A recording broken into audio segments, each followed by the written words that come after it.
मेरी प्रियात्माओं, अब मैं आपकी सेवा में आचार्य चरक भाग 2 के विषय में अपने विचार व्यक्त करता हूँ। साथ ही आपसे निवेदन करता हूँ, शांतिपूर्वक सुनिएगा।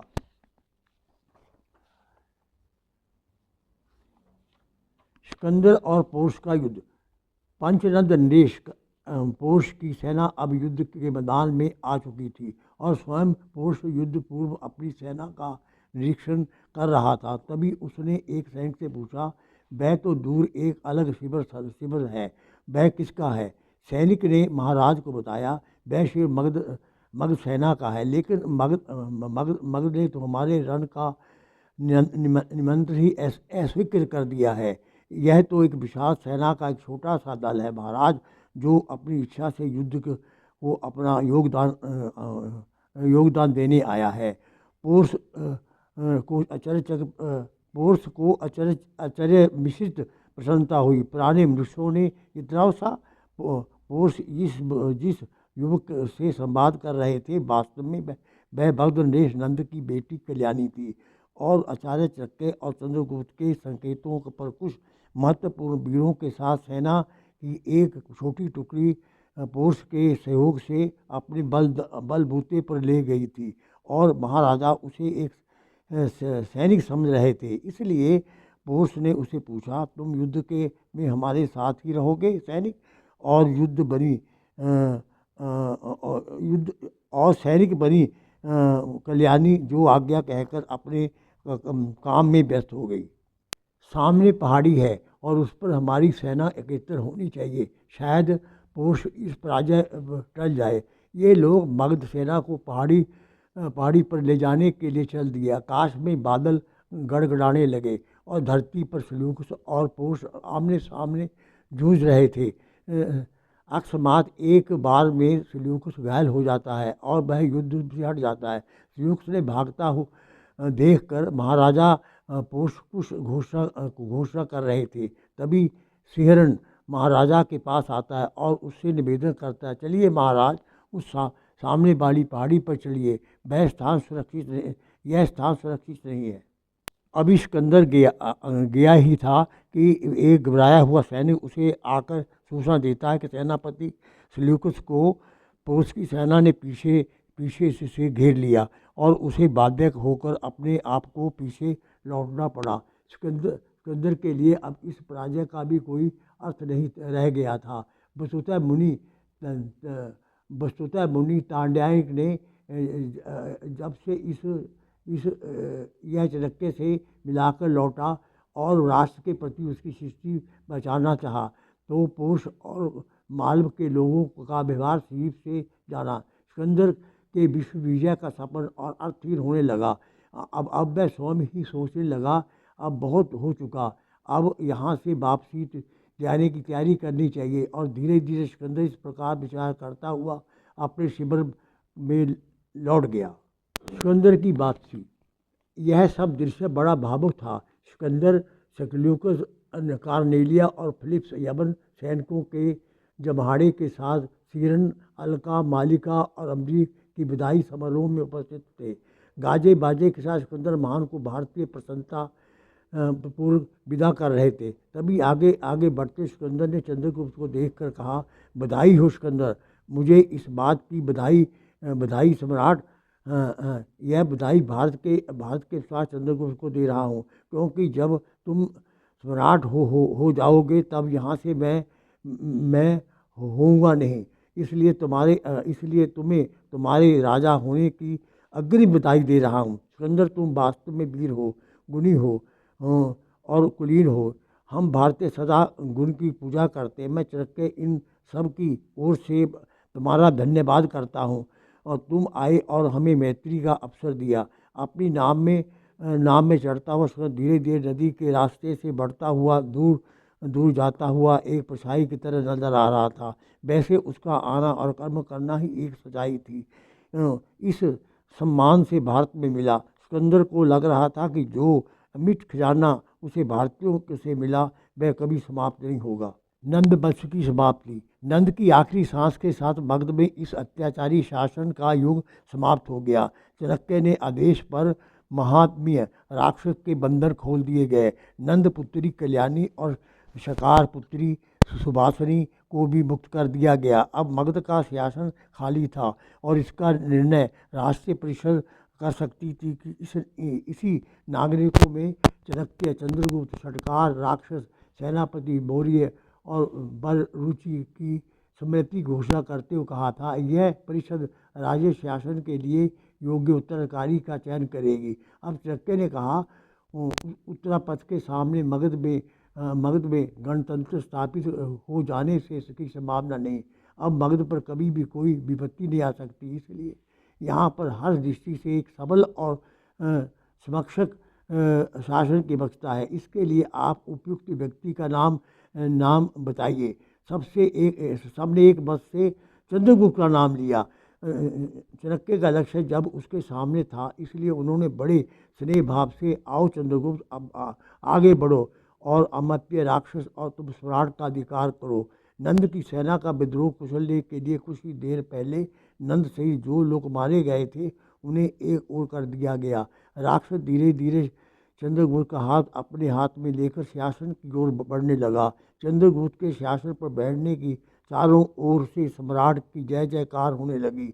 इस प्रकार चाणक्य ने कहा, आज जो ये राष्ट्र का नवीन जन्म दिवस है, इससे तुम्हारी स्वेच्छाचारी शासन का अंत कर दिया। इसलिए अब मंत्री परिषद की सम्मति से मगध और आर्यव्रत के कल्याण में लगना ही तुम्हारा नैतिक उत्तरदायित्व है। मेरा आशीर्वाद तुम्हारे साथ है। चाणक्य आक्रमण की सफलता की व्यवस्था से जुटे हुए थे। सुभाषिनी आक्रमण के परिणाम को सम्मान जनक मोड़ की जुगत बिठाने की जुटी थी। अब चाणक्य सिंधु की लहरों को गिनते हुए कान तट पर बैठे युद्ध के परिणाम की प्रतीक्षा कर रहे थे, जबकि दूसरी ओर यमन और चंद्रगुप्त की सेना में घमासान युद्ध आरंभ हो गया था। और एक ओर से अमरीक और का आक्रमण, दूसरी ओर से चंद्रगुप्त का, यह देखकर सेल्यूकस स्वयं के बीच में फंसा हुआ अनुभव करता है। वह घायल होकर गिर पड़ता है। उसके मुंह से ये निकलता है, अमरीक, तुमने मुझे धोखा दिया। नहीं सेल्यूकस, पुराने कलंक को धोने का प्रयास किया गया।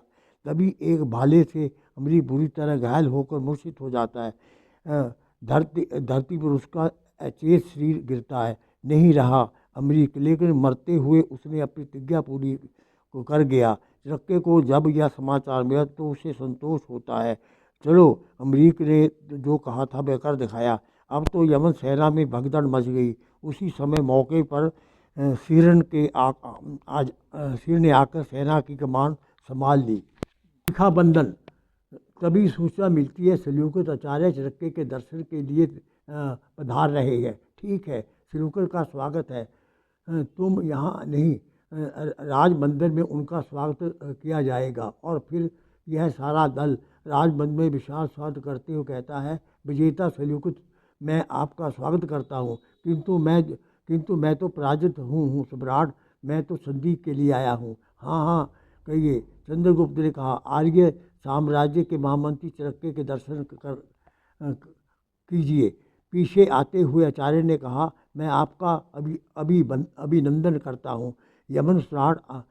हम भारतीय शुभकामना करते हैं कि आपके वैभव और विकास हम भारतीय शुभकामना करते हैं आपके वैभव और विकास की। आप सदैव अपने लक्ष्य में सफल हों। मुझे तो आपका आशीर्वाद चाहिए। यह कहते सम्राट सेल्यूकस आचार्य के चरणों में झुक जाता है। मैं तो लो ये संधि पत्र, तुम दोनों सम्राट हो सेल्यूकस। और आचार्य उसे कदमों में झुकते हुए उठाते हुए कहते हैं, तुम दोनों के बीच संधि का अजसर स्रोत है, तुम्हें प्रभावित करो सेल्यूकस। मैं कार्नेलिया को भारत की महारानी बनाने के लिए उसका हाथ चंद्रगुप्त के लिए मांगता हूँ। मैं अभिभूत हुआ आचार्य। सेल्यूकस अपनी पुत्री का हाथ चंद्रगुप्त के हाथों में देते हुए उसको एक बार फिर और कार्नेलिया को साथ गले में लगाता है। पुष्पों के हार पहने कार्नेलिया और चंद्रगुप्त ने भी आचार्य के चरण छुए। आज दूसरी बार चंद्रगुप्त की आंखों में आंसू आ गए। दोनों को शीश देते हुए आचार्य अपने उत्तरदायित्व को पूरी तरह अपराम हो गए थे। अब वे सेनापति मोरियों के साथ धीरे धीरे अपनी कुटिया की ओर जा रहे थे। उनका मस्तक दोपहर के सूर्य के समान पर प्रदीप हो रहा था। चारे चक्के चले जा रहे थे। राजभवन से ब्राह्मण की धर्म की दशा थी, मगर पर आज भी उनके ऋणों की पताका लहरा रही थी। आचार्य चक्र ने अपना शिखा बंधन किया और उनकी प्रतिज्ञा पूरी हो गई। चाणक्य ने विधिवत अपने हाथ से चंद्रगुप्त को स्वर्ण पद का अभिविष्ट संतोषजनक अपनी चोटी बांधते हुए कहा, ये मैं तो से वही ध्यानपूर्वक हो गया। कोई साधन न होने पर भी मेरी प्रतिज्ञा पूरी हुई। राष्ट्र विदेशी प्रभाव से मुक्त हुआ और देश में एक सत्य साम्राज्य की स्थापना हुई। किस प्रकार? केवल एक निष्ठ कर्तव्यशीलता, आत्मविश्वास, अविरत प्रयत्न, सत्य के पक्ष में रहने का बल पर। चंद्रगुप्त, जब तक तुमने न्याय, सत्य, आत्मविश्वास, साहस, उद्योग के गुण सुरक्षित है, तुम और तुम्हारी संतानें इस पद पर बनी रहेंगी। और यदि तुम और तुम्हारी संतानें इन गुणों से विरक्त हो गई तो पतन का उत्तरदायी देश, काल अथवा परिस्थितियों पर नहीं, तुम पर और तुम्हारी संतानों पर होगा। आत्म साधना, साम्राज्य, नालंदा विश्वविद्यालय, अर्थशास्त्र, सर्जन, बहुमुखी गतिविधियों का संचालन करते हुए चाणक्य ने अपनी हिमालय जैसी ऋषि परंपरा को अक्षुण्य रखा। वे लोभ मोह से सर्वथा दूर रहे। उनका रहन सहन, आहार व्यवहार वैसा ही रहा जैसा तपस्वियों का होता है। प्रचुर साधन उनके हाथों में थे, परंतु उन्होंने अपने लिए उनमें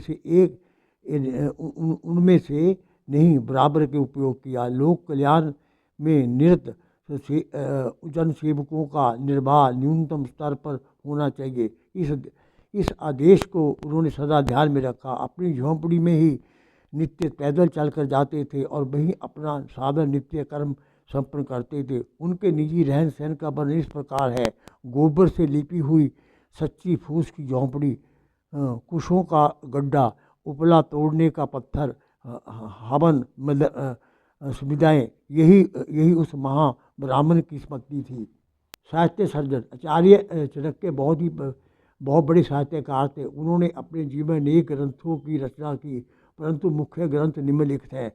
नंबर 1, चाणक्य नीति। यह आपकी विश्व विख्यात कृति है। मैंने अपने जीवन में अनेक विद्वानों की नीतियों का अध्ययन किया, परंतु चाणक्य नीति मुझे सब प्रिय लगी। जैसे लोभमलानि पापानि रसमलानि मूलासा, लोभमलानि पापानि रसमूलासा च व्याद्य स्नेहमलानि दुखानि त्रीणि अथवा सुखी वेद। पापों का मूल लोभ है, रोगों का मूल स्वाद है, दुखों का मूल आसक्ति है। इन तीनों का परित्याग करके ही व्यक्ति सुखी रह सकता है। नंबर 2, उद्यम से प्रसादेन दृश्येत विविधा कला, कत्रा ए जलपति यद बाव्यम तद भविष्यति। पुरुषार्थ की कृपा से अनेक प्रकार की कलाओं का अनुभव होता है। जो होना है वही होना, एक काय लोग कहते फिरते हैं। चाणक्य सूत्र। नंबर 1, सुख से मूलम धर्म है। धर्म ही सुख देने वाला है। धर्मस्य मूलम अर्थ। धन से ही धर्म का संभव है। अर्थशास्त्र। इसमें 15 अधिकरण, 150 अध्याय और 180 प्रकार, 6000 श्लोक है। ये विशुद्ध ज्ञान देने वाला और इसे अर्थशास्त्रों का तत्व इस प्रकार वर्णित है कि सरलता से समझ आ जाता, फिर थोड़ी सी शंका शेष नहीं रहती। अंततः इतना ही कहना काफ़ी होगा। चाणक्य एक प्रकांड पंडित, दूरदर्शी, सुदृढ़ संकल्प व्यक्ति, अखंड ब्रह्मचारी, राजनीतिज्ञ, राष्ट्र प्रेमी आदि गुणों से होते। वस्तुतः वे महामानव थे जिसका नाम भारतीय इतिहास में सदा के लिए अमर रहेगा। ओम शांति।